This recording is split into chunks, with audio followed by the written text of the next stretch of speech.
ire wọlé wá mo gba lẹ́tà kan mo rèsì ayọ̀ mo ròkè mo délé àdúrà mi gbà ó ti dùn mo faramọ́ àjíǹde ayọ̀. What you gonna do? I'm gonna do. I'm gonna call it's all okay. Life is beautiful, it's okay. Jesu lo korede. I am there. No more trouble, no more sorrow. I don't go beg, I no go borrow. Jesu lo korede, korede, korede. Jesu lo korede, korede, korede ni Jesu. Jesu lo korede. Ire ayọ̀ ṣá ló ń jẹ́ tèmi o. Jesu lo korede, korede. Olúwa bàbá àgbà gbogbo ògbó sùn.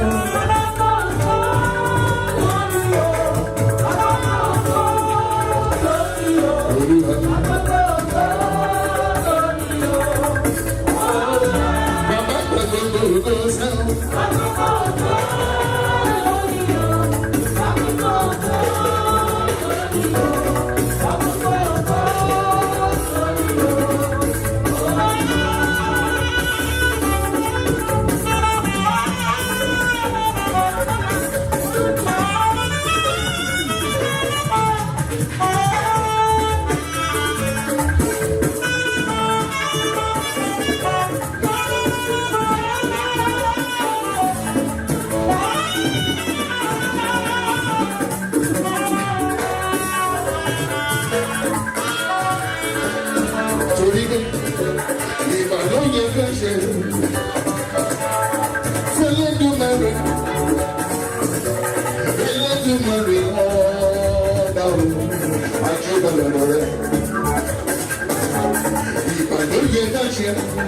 Adamolekun,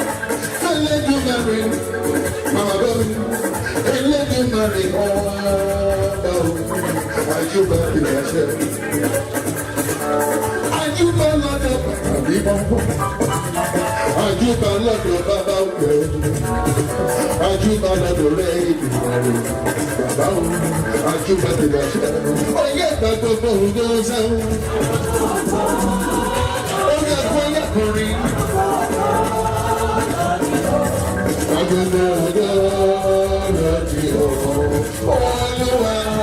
torí mama fún bàbá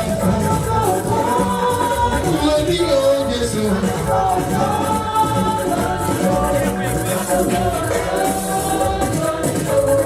Today, Mama Baby, oh yeah, we worship you, oh Lord. Oh yeah, thank you Jesus. We worship you, oh Lord. We worship you, oh Lord. Baba Oni, we worship you, oh Lord.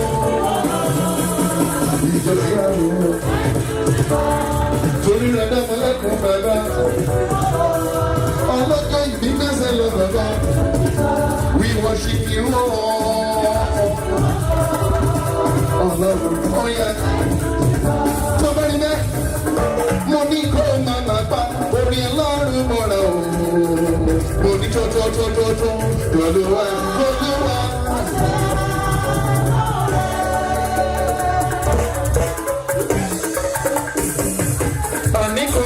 Lọ́kọ̀ọ̀kan kó máa pa orin Ọlọ́run mọ́ra o. Adamolekun Olúwa ọ̀ṣẹ́ ó yẹ sọ pé orin aleluya yóò jíjọ ayọ̀ sí orin aleluya sẹ́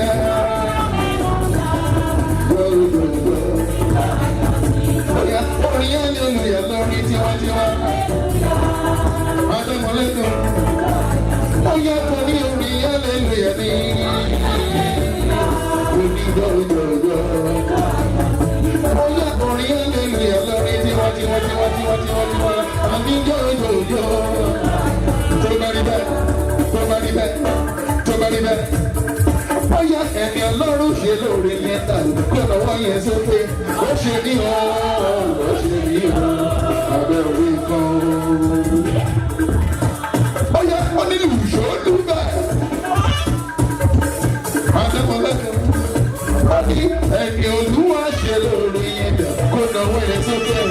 ṣe ní ọ̀rọ̀ ṣe ní ọ̀rọ̀ mo dúpẹ́ lọ́wọ́ Jésù olùgbàlà hallelujah mo wá dúpẹ́ ènìyàn lọ́wọ́ kọ́lé alájọbẹ́ ẹ̀dá tó jáde láyé mo dúpẹ́ lọ́wọ́ ó yá olúwo kò ṣe ń olúwo kò ṣe ń mo ní ọlọ́run kò ṣe olúwo kò ṣe rí ó yá ọlọ́ta yóò ní ọ̀rẹ́ o ayé ní ọ̀rẹ́ èmi ló láyọ̀ ní ọ ìwọ ló láyọ̀ rẹ màmá dúdú adágún ọ̀dẹ́ta ọjà yóò ní ọ̀rẹ́ ayé ní ọ̀rẹ́ o ìwọ ló láyọ̀ rẹ èmi ló láyọ̀. Jọba níbẹ̀, èrè wọ́wọ́ Jésù ní máa sí ọ̀dọ̀ rẹ̀. Èrè wọ́wọ́ Jésù ní ó wá bìrì wọ́wọ́ Jésù ní máa sí ọ̀dọ̀ rẹ̀. Èrè wọ́wọ́ Jésù. Ìgbàgbọ́ iye ní bẹ́ẹ̀ ìdúlé ọwọ́ tẹ̀ o. Ìgbàgbọ́ iye ní bẹ́ẹ̀ ìdúlé ìgbàgbọ́ iye ní bẹ́ẹ̀ ìdúlé ọwọ́ tẹ̀ o. Ìgbàgbọ́ iye ní bẹ́ẹ̀ ìdúlé ọlọ́dà yóò ní ọ̀rọ̀ ayé ní ọ̀rẹ́ ayé ní ọ̀rẹ́ ayé ní ọ̀rẹ́. Hallelujah. Hallelujah. Amen. I believe our sister has testimony. She's going to speak. Amen.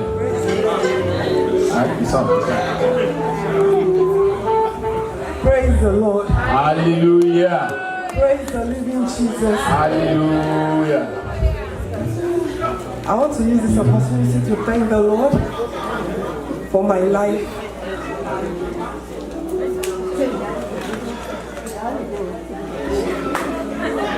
I'm not the type that is given to public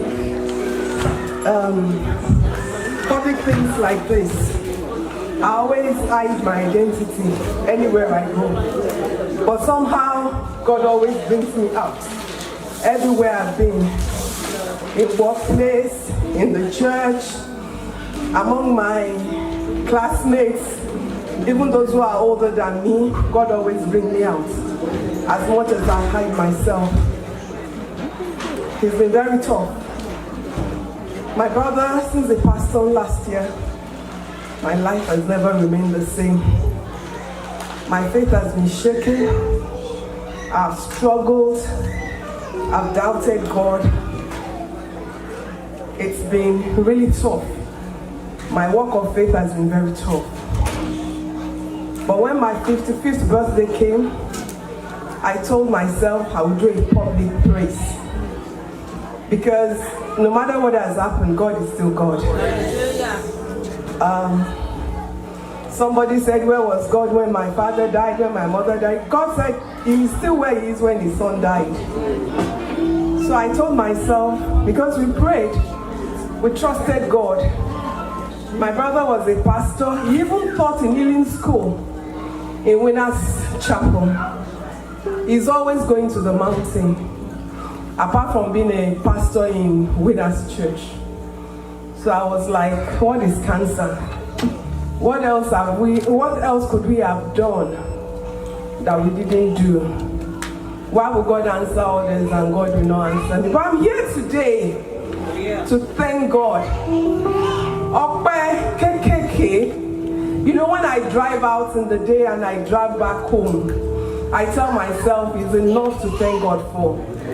When I sleep and I wake up, I tell myself it's still enough to thank God for.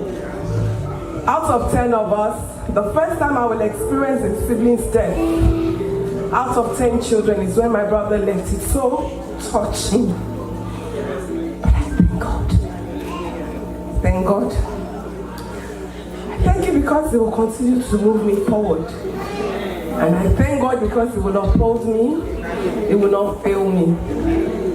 I want to thank God for this church. I want to thank God for my family that is surrounding me today.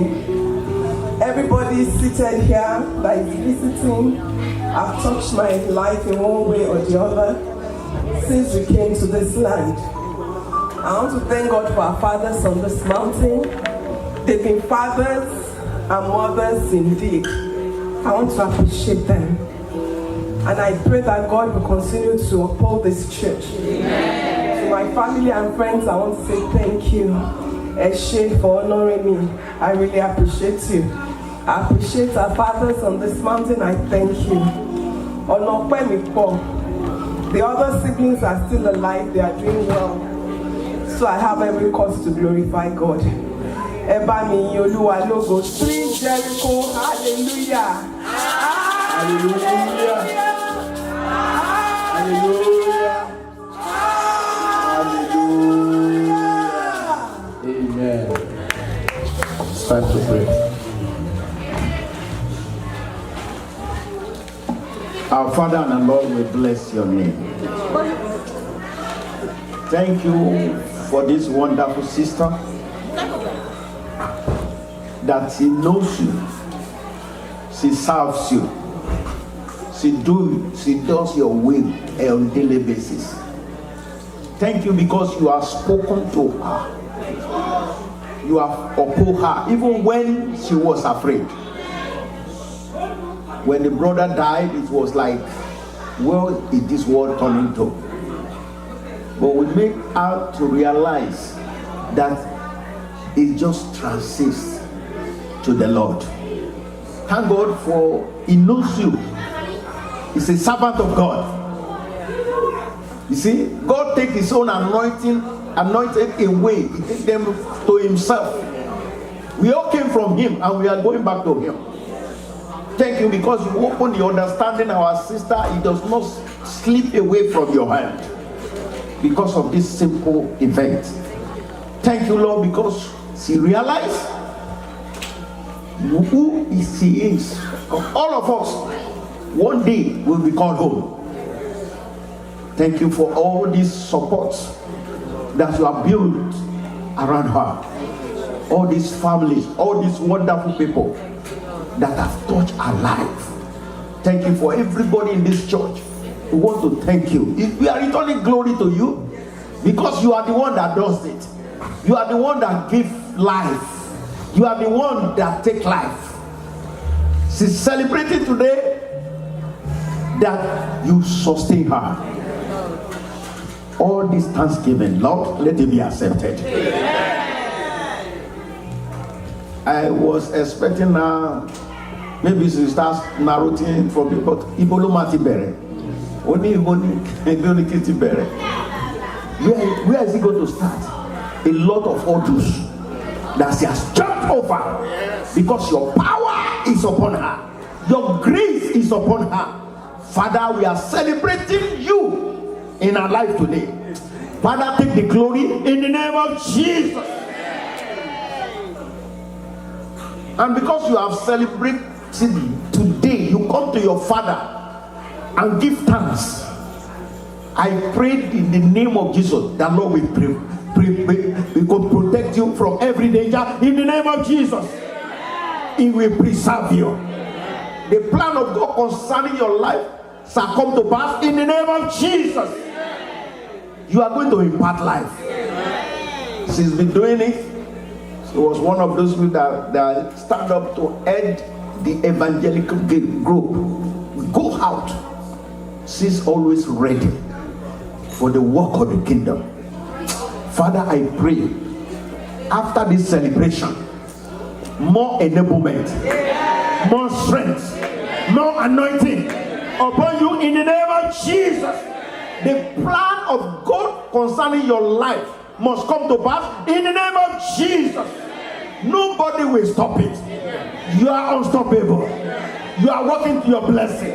You are walking to your glory. You are walking to your success. Success that you have not experienced for these years that you have been on earth. Now today you receive them in the name of Jesus. Everything you have lost in the past, today is the day of recovery. Those things, those places you never think you will be, because God God is restoring you now. You will be there speedily in the name of Jesus. The hand of God is upon you. Go in victory. Go in joy. Go in breakthrough. Go with the power of anointing in the name of Jesus. And for all these men and women that stood like his supporting forces around her, I pray God will support you. When you need help, I pray in the name of Jesus, God will raise help for you. You will never lack. God will be there for you. And when Christ will come, all of us together, we are going to reign with him. Thank you because of this Thanksgiving. Thank you because you have accepted it. Accept it and use it for your glory.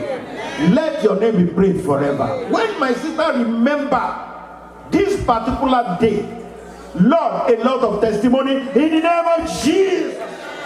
Even the son you have given to her, they are for sign. It's for testimony.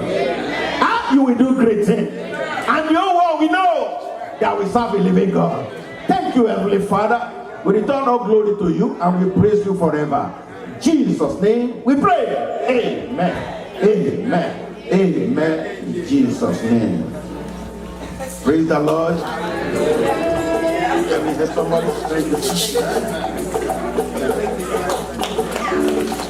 Clap for hand for Jesus Christ. God is good. Hallelujah. Amen. Once again, we appreciate everyone that came to celebrate with our sister Abimbola Adamolekun. The Lord will see you through to your house.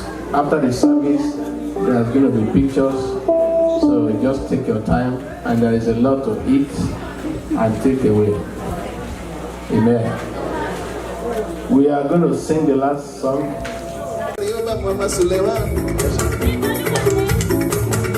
Happy Easter. Ọdún àjíǹde ni.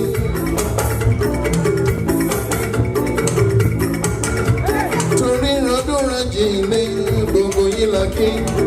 Àwọn ọmọ lọ́lọ́dún lẹ́nì kan rárá. Gbogbo òjíṣẹ́ Elédùmarè ọba wọn wà yín, wọ́n ní kẹ́ wá ya fọ́tò. Torí màmá Bọ́lú. Adamolekun ṣálọ́ ní tèmi. All the ministers. They have been waiting for you since. All the ministers, please let's come and take picture with the celebrant. And the Lord group, get ready.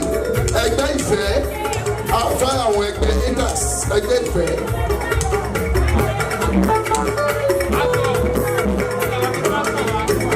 All the ministers, and let the group band be ready.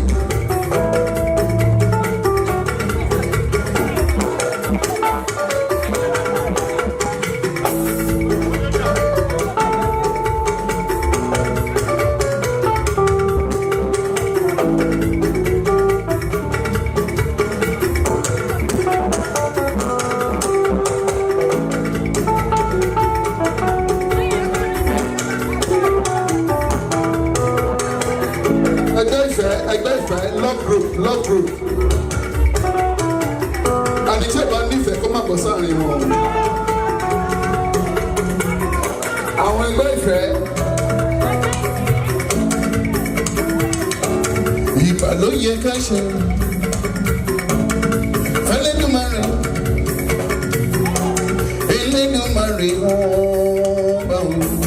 Àjùbà lọ́dọ̀ rẹ̀. Ìbà ló yẹ ká ṣe. Mama Bọ́lú, Elédùmarè ọba aláṣẹ, àjùbà ìbàjẹ́. All men, gbogbo ẹ̀yin ọkùnrin.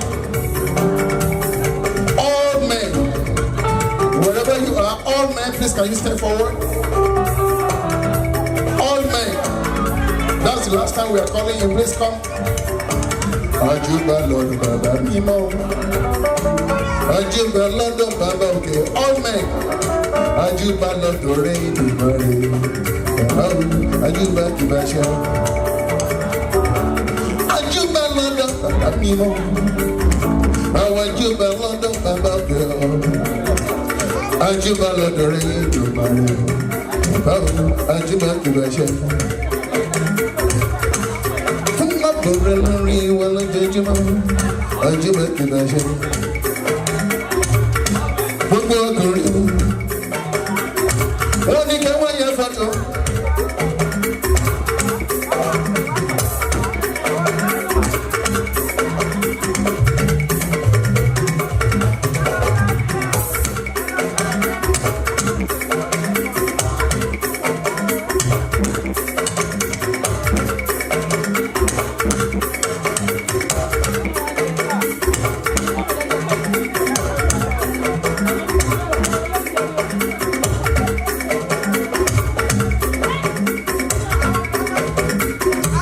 Grandmas, gbogbo àwọn màmá wa,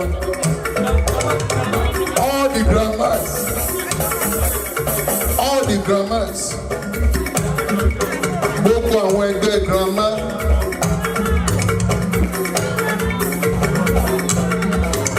Ó ní màmá Ọlọ́run dá màmá ṣe fún wọn o, àwọn grandma, màmá Ọlọ́run dá màmá ṣe fún wọn.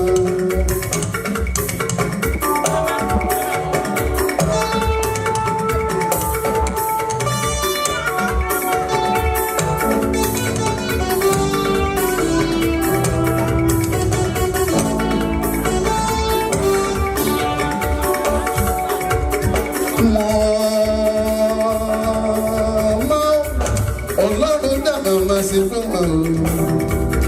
Mama, Ọlọ́run dá màmá sí fún wa. Oh yeah, a pretty lady.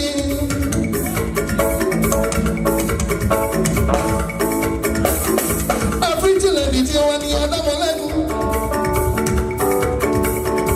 Ìwọ ni màmá Bọ́lá. Ọlọ́jọ́ ìbí dẹ́sẹ̀ lọ́kọ̀ọ̀kan ara wọn ni.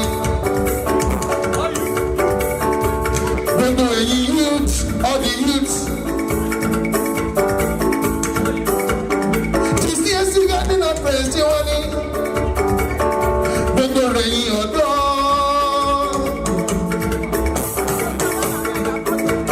Nàìjíríà Jésù náà. All the youths, you are wanted. Èèyàn ọjà tí mo lọ́dọ̀ rí. Bí kí wọ́n láyé ká. Àwọn tèmi ní ọ̀sán praise daddy. Ẹ máa gbẹ́sẹ̀ lọ́gọ̀dọ̀ mọ́ mi àdẹ́ni. Bàbá wọn rẹ lẹ́yìn ká. Màmá wọn rẹ lẹ́yìn ká. A pretty lady tí wọ́n ní. Ó yá ẹ máa gbẹ́sẹ̀ lọ́gọ̀dọ̀. Ẹ ti rọ́jù rẹ́rìn rẹ̀ ọláyìn ká.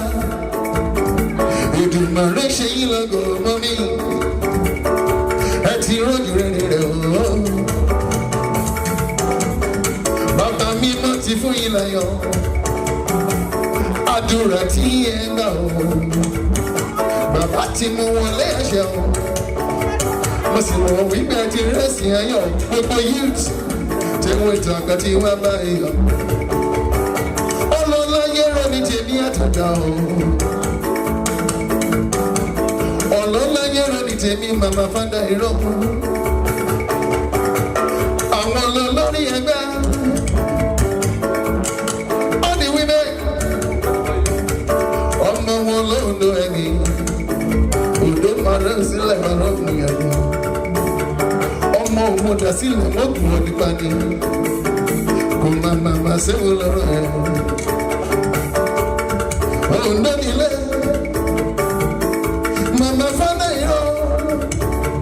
Mama fada iro, lè ní tèmi àtàtà ọmọ wọn lọ́dọ̀ ẹni. Ọmọ rò ní làmìdí ọ̀dọ́, mọ̀rọ̀ ń ṣẹ̀yà. Ọmọ rò ní làmìdí ọ̀dọ́, mọ́mí mọ̀rọ̀ ń ṣẹ̀yà. Gbogbo rẹ̀ yí ọmọ wẹ́wẹ́ all the children. Wọ́n ní káwọ́ yẹ fọ́tò ọba ti dé. Ọba ṣọ́mọ rí. Ọlọ́jọ́ ìbí gbẹ́sẹ̀ lọ́kọ̀ọ̀kan ọba.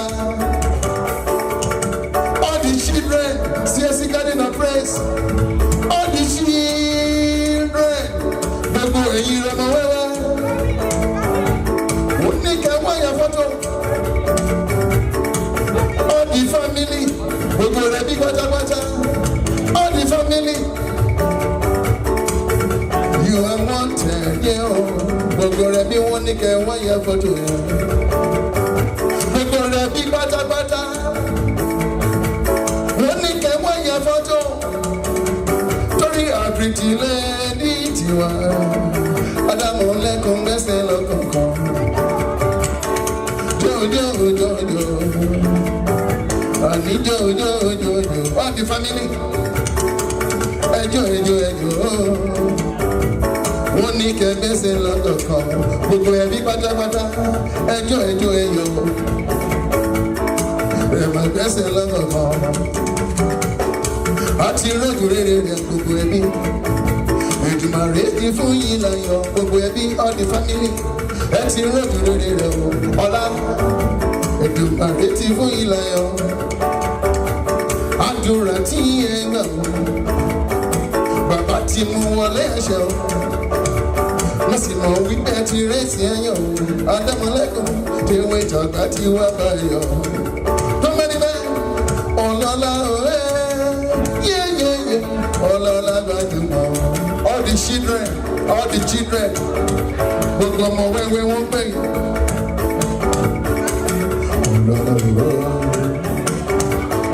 Ọlọ́lá gbajúmọ̀.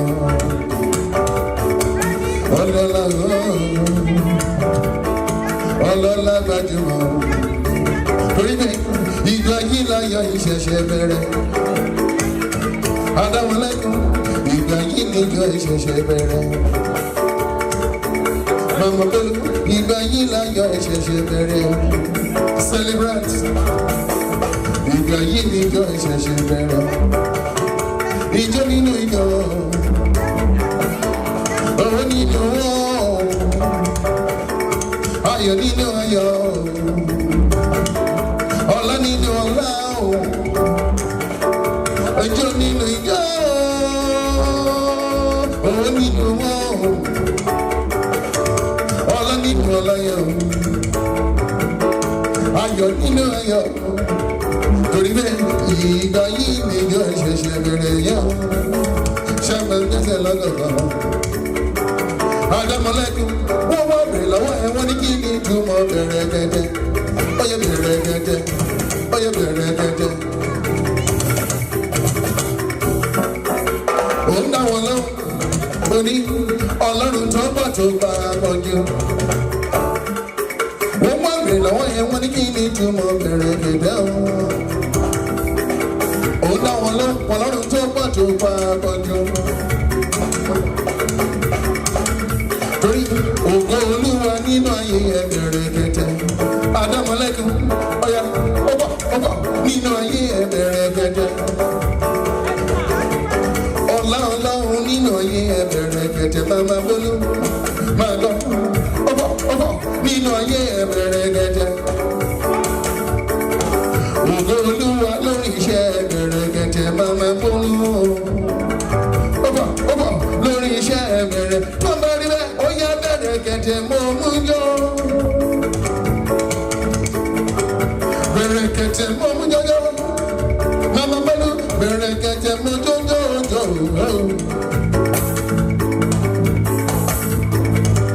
Bẹ̀rẹ̀ gẹ́gẹ́ mo mú jọjọ. Àní má sábọ̀ jọ.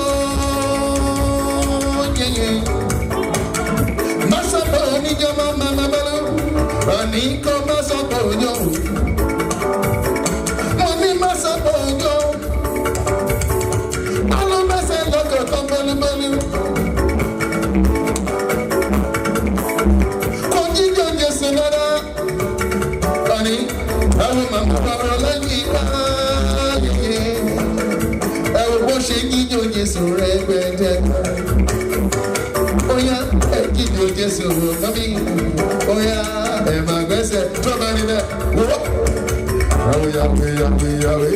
Yahweh.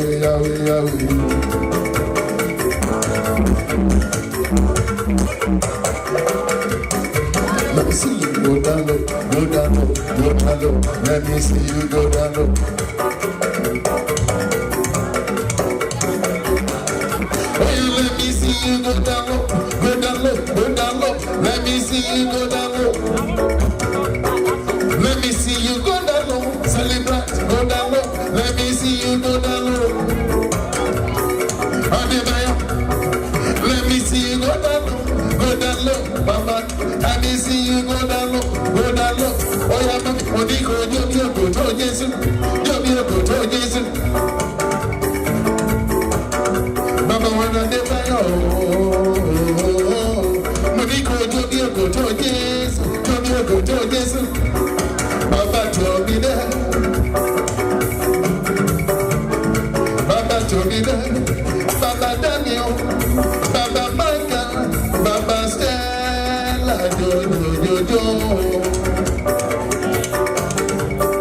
Let me see you go down low, go down low, go down low. Let me see you go down low.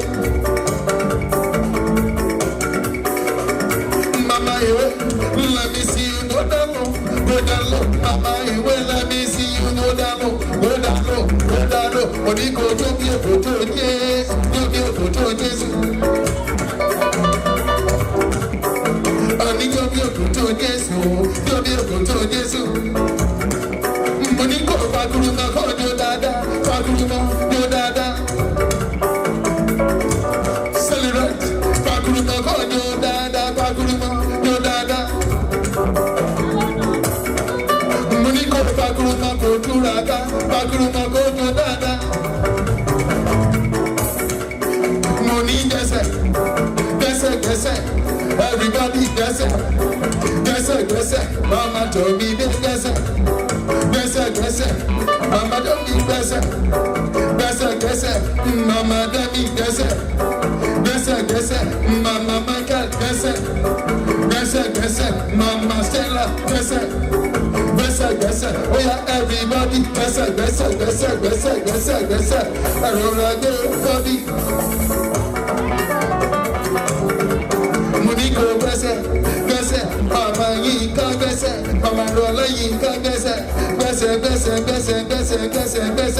ẹ̀rọra dé bọ́dì. Mo ní pẹ̀lú omi ògùn tó Jésù.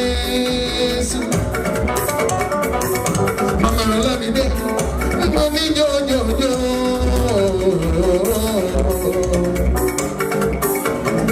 Ẹ̀kú ìpalẹ̀mọ́. The company do, Mama Yinka, Aku Ibalemo, Mama Yinka, I'm a guesser, Money guesser, I roll a good body. I need my money, Lua, only by I tell you. Nígbà mọ̀rin olúwa kó lè pọ̀ sókè. Nígbà mọ̀rin olúwa ó lè bẹ̀rẹ̀ bọ́lẹ̀ ooo. Nígbà mọ̀rin olúwa ó lè jó.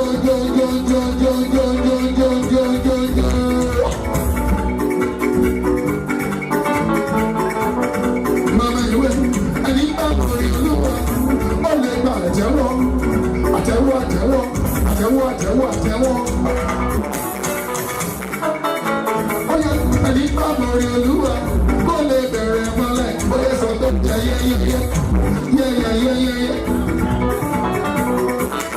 Bíbí, ẹni bá mọ̀rin olúwa, ó lè fò sókè, oya yẹ́yẹ́yẹ́.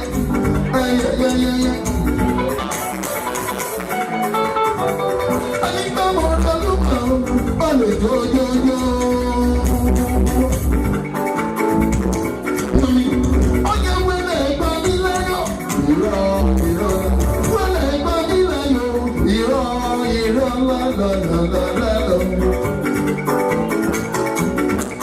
Ìwọ ló dẹ̀yìn lẹ́yìn bọ́sẹ̀ tó tó gbọ̀ngbọ̀n lọ́jà ọmọ pàtó tó jẹ súyà tẹ̀lé ní bọ̀.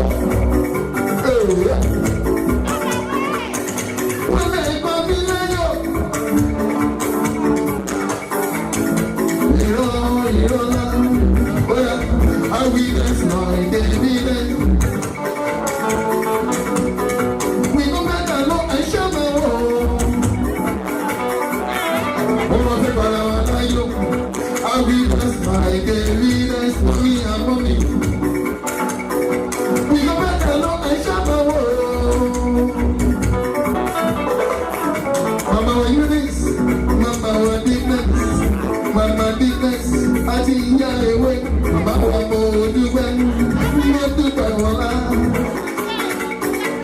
And we dance like David dance for me.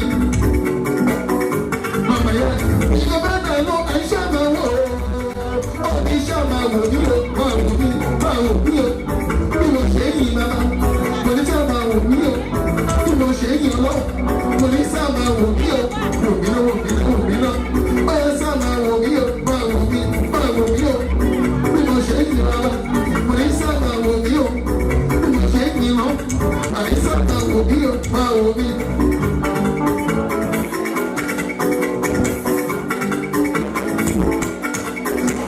We dance more than we dance. We don't let that know.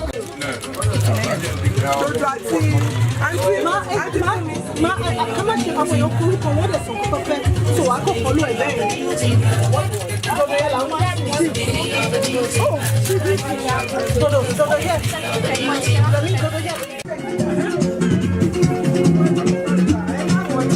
Oya mọ́wọ́ ẹ̀kúrú lẹ́ran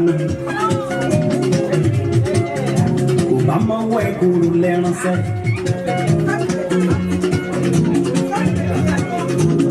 Kò sóhun tó lè tí kì í rọ̀ ìgbẹ̀yìn á dára wúrọ̀ yìí o. Kí n gbọ́.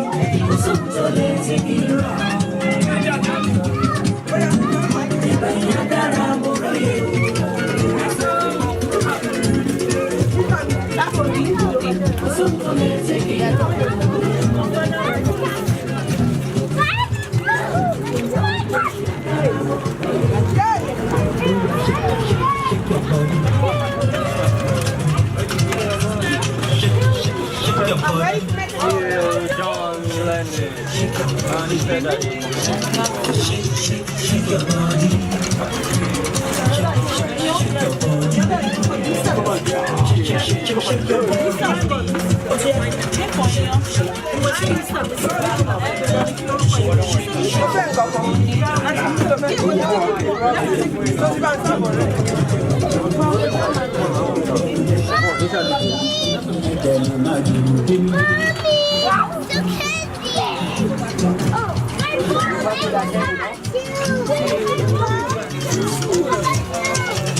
ìwọ ló ṣèrò ọ̀kadà sọ̀rọ̀ o.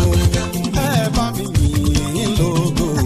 Mo ní títí ayé mi ni mo máa yìn ọ́ o. Ìwọ ló tọ́ láti máa gbogbo lọ. Ẹ jẹ́ ká fìyìn fún bàbá. Ẹ jẹ́ ká fìyìn fún Jésù. Ẹ̀yà ẹ jẹ́ ká fìyìn fún bàbá o. Ẹ jẹ́ ká fìyìn fún Jésù. Ọba tó ṣẹ́kùn mi dẹ̀rín.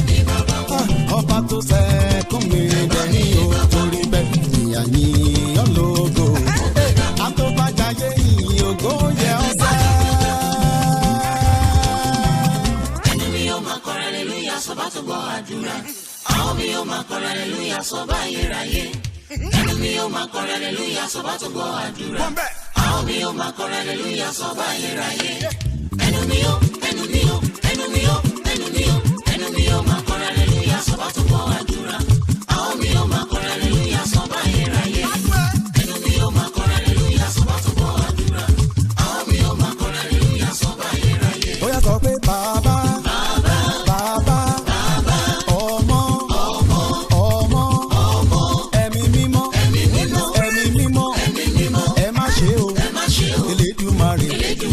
Ọba tiwa, bàbá, ọmọ, ẹ̀mí mímọ́, ẹ má ṣe o, Elédùmarè, ọba tiwa. Àwọn mi yóò máa kọrin hallelujah sọ́ba tó gbọ́ àdúrà. Ọ̀gbọ́. Àwọn mi yóò máa kọrin hallelujah sọ́ba ayérayé. Ilẹ̀ wí. Ẹnu mi yóò máa kọrin hallelujah sọ́ba tó gbọ́ àdúrà. Àwọn mi yóò máa kọrin hallelujah sọ́ba ayérayé. Ẹnu mi yóò, ẹnu mi yóò, ẹnu mi yóò, ẹnu mi yóò, ẹnu mi yóò máa kọrin hallelujah sọ́ba tó gbọ́ àdúrà. Àwọn mi yóò máa kọrin hallelujah sọ́ba ayérayé. Ẹnu mi yóò máa kọrin hallelujah sọ́ba tó gbọ́ àdúrà. Àwọn mi yóò máa kọrin hallelujah sọ́ba ayérayé. What shall I say unto the Lord? All I have to say is thank you, Lord. What shall I say unto the Lord? All I have to say is thank you, Lord. What shall I say unto the Lord? All I have to say is thank you, Lord. What shall I say unto the Lord? All I have to say is thank you, Lord. Oh yeah. Thank you, Lord. Thank you, Lord. All I have to say is thank you, Lord. Thank you, Lord. Thank you, Lord. All I have to say is thank you, Lord. Master of the universe, conqueror and king, Lord. Master of the universe, you are the emperor always. You are the head over principalities. You are the head over power. You are the head over rulers. You are the master of the universe. Master of the universe, conqueror and king, Lord. Master of the universe, you are the emperor always. You are the head over principalities. You are the head over power. You are the head over rulers. You are the master of the universe. Àdúrà mi ti gbà, bàbá ẹ ṣé o. Àdúrà mi ti gbà ọ́, bàbá ẹ ṣé o. Àdúrà mi ti gbà, bàbá mo wá yìn ọ́ o. Àdúrà mi ti gbà ọ́, bàbá ẹ ṣé o. Ìtàn mo béèrè fún mẹ́ta ló wọlé wá. Àdúrà mi ti gbà ọ́, bàbá ẹ ṣé o. Lọ́jọ́ sí mo kọrin wípé báyé fẹ́lẹ́ ti ń béèrè. Lábẹ́rẹ́ ọ̀pẹ alẹ́ wá. Mo ní kẹ́nìbọ́dì máa sọ̀rọ̀ sí mi bí Elédùmarè mo ké tú. Lábẹ́rẹ́ ọ̀pẹ alẹ́ wá. Mo ní mo sì máa lówó lọ́wọ́ máa sì bímọ láyé. Àdúrà mi ti gbà, bàbá mo wá yìn ọ́ o. Àdúrà mi ti gbà ọ́, bàbá ẹ ṣé o. Ògo ni fún Jèhófà ọba olóore. Ìwọ tó dá mi sí láti inú ìyá mi wá. Ẹnu mi yóò máa yọ̀ títí ayé mi. Ògo ni fún Jèhófà ọba olóore. Èmi táyé rò pé kò lè dọ́lọ́mọ. Èmi tí wọ́n ti bẹ̀ gan rẹ̀ tipẹ́tipẹ́. Ọ̀rẹ́ ti dá mi, ènìyàn ti kọ̀ mí síbẹ̀. Síbẹ̀ ó wà pẹ̀lú mi Ọlọ́run. Ògo ni fún Jèhófà ọba olóore.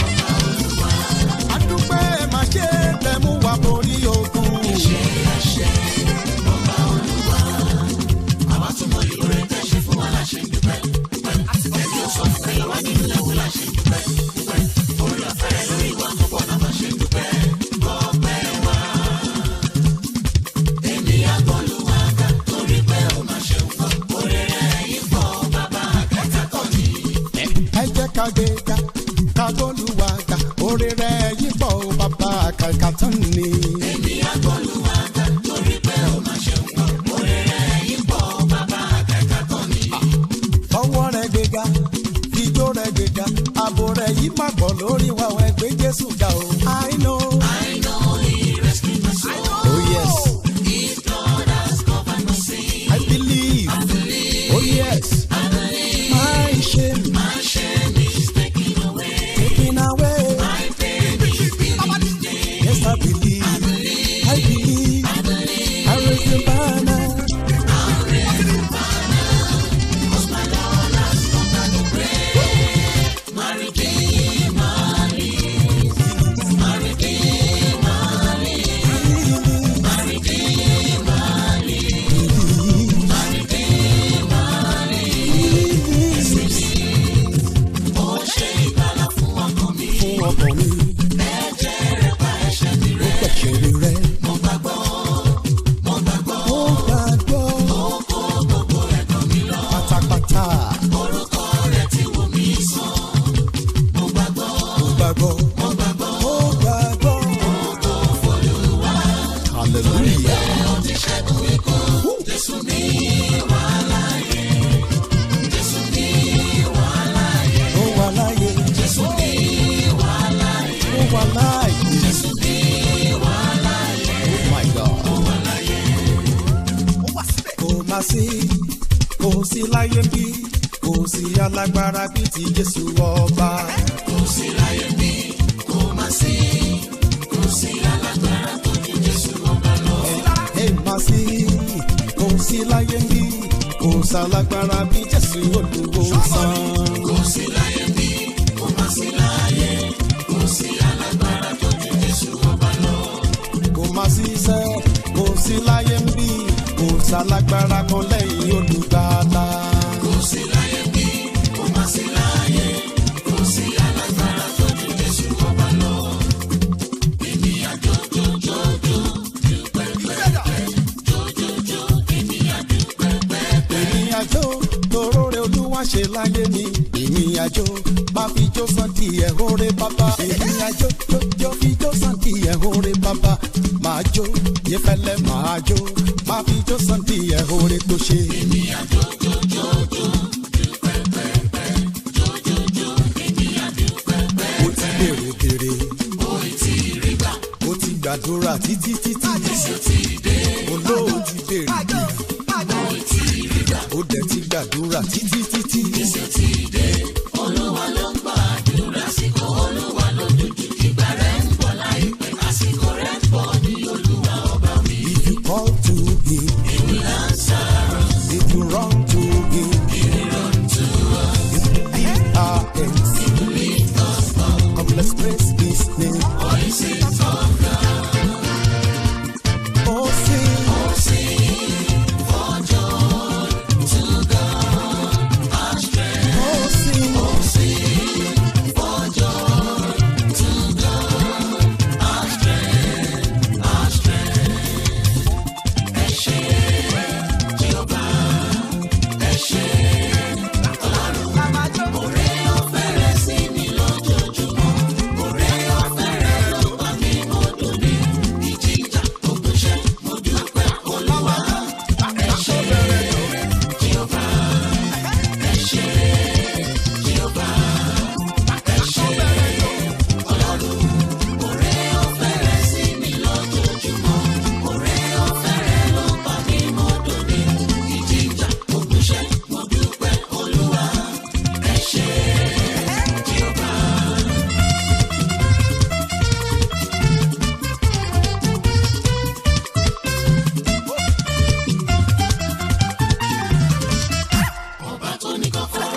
bàbá.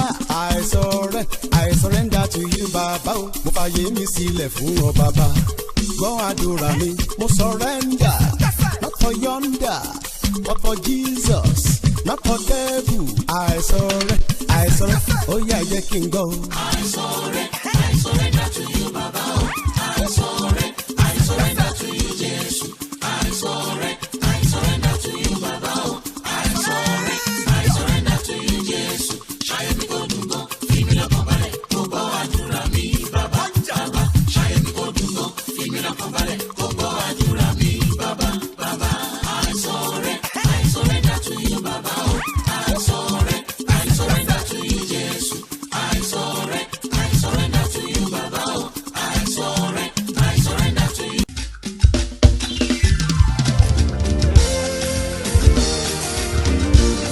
Oh na na na, yeah. Oh na na na, yeah na na na. Wàá máa gbé mi nínú o, wàá máa gbé mi nínú, wàá máa gbé mi lọ́kàn, wàá máa ta mí gángan bí ẹni mu tí ó lówó ńlá. Wà á máa rán mi síwájú, rán mi sẹ́yìn, torí wọn kò lè tiẹ̀ ní. Kábíyèsí o, olówó orí mi. Ọwọ́ ṣe mí dàbí òkun, ó kí mi ní ìpín tí kò jọ tẹ́lí kejì. Mi ò lálẹ́ òun, èmi ni àmì àṣẹ̀dá látọ̀run ní. Àdágbẹ̀yìn dẹ̀ ni mí o, ó wá fi mí jọba ohun gbogbo tó ti kọ́kọ́ dá. Ó dá mi ó sún mi níre, èmi ni bẹ́ẹ̀ ni àṣẹ Olódùmarè ni. Àmì lòun èmi láǹdì, ayọ̀mọ́ ọjọ́ ogún mi nìyí. Ẹ̀dẹ́ mi ló fi ṣèránṣẹ́, àkọ́rí ìran mi ojú ògo rẹ̀ mi o. Mo ní ìyẹn nínú ẹni orí mi kò rí kọ̀ọ̀kan. Ẹni tí ò rí bí kò rí kọ̀ọ̀kan. LG ẹni tí ò rí bí kò rí kọ̀ọ̀kan. Ọwọ́ Olúwa ó ń bẹ lára mi. Iṣẹ́ Olúwa lèmi jẹ́ nílé ayé. Ògo Olúwa Ó ń bẹ láyé mi o. àkótí ẹ̀rí o lèmi jẹ́ nílé ayé. Àmì Olúwa Ó ń bẹ lára mi o. ẹni bá kọjú ìjà sí mi ó ń bọ́ lọ́rùn jà ni. Wà á dẹ̀ máa gbé mi nínú o. Wà á máa gbé mi nínú, wà á máa gbé mi lọ́kàn. Ó gbé mi nínú. Wà á máa ta mí gángan bí ẹni mú tí ó lówó nílá. Ó na. Wà á máa rán mi síwájú, rán mi sẹ́yìn, torí mo pọ̀ létí ẹni. Kábíyèsí o, Olówó orí mi. ọwọ́ ṣe mí dàbí òun, ó kí mi ní ìpín tí kò jọ tẹ́lí kejì. Mi ò lálẹ́ òun, èmi ni àmì àṣẹ̀dá látọ̀run. Èmi lọ ṣe rẹ̀. Àdàgbé ni mí o, ọmọ mi bí ìjọba gbogbo tó ti gbogbo dáhùn. Ó dá mi ó sún mi nílé, èmi ni bẹ́ẹ̀ ni àṣẹ Olódùmarè ni. Àṣẹ Àmì lòun èmi láàmì, Èmi láàmì. ayọ̀mọ́ ọjọ́ ogún mi ní. Ẹ̀dá mi ló fi ṣèránṣẹ́ mi, àkọ́rí ìran mi ojú ògo rẹ̀ ní o. Mo ní ìyè ẹ̀ nínú ẹni orí mi. Orí kankan. Akíntayọ̀ ẹni tí ò rí ọ. Orí kankan. LG o, ẹni tí ò rí bí. Orí kankan.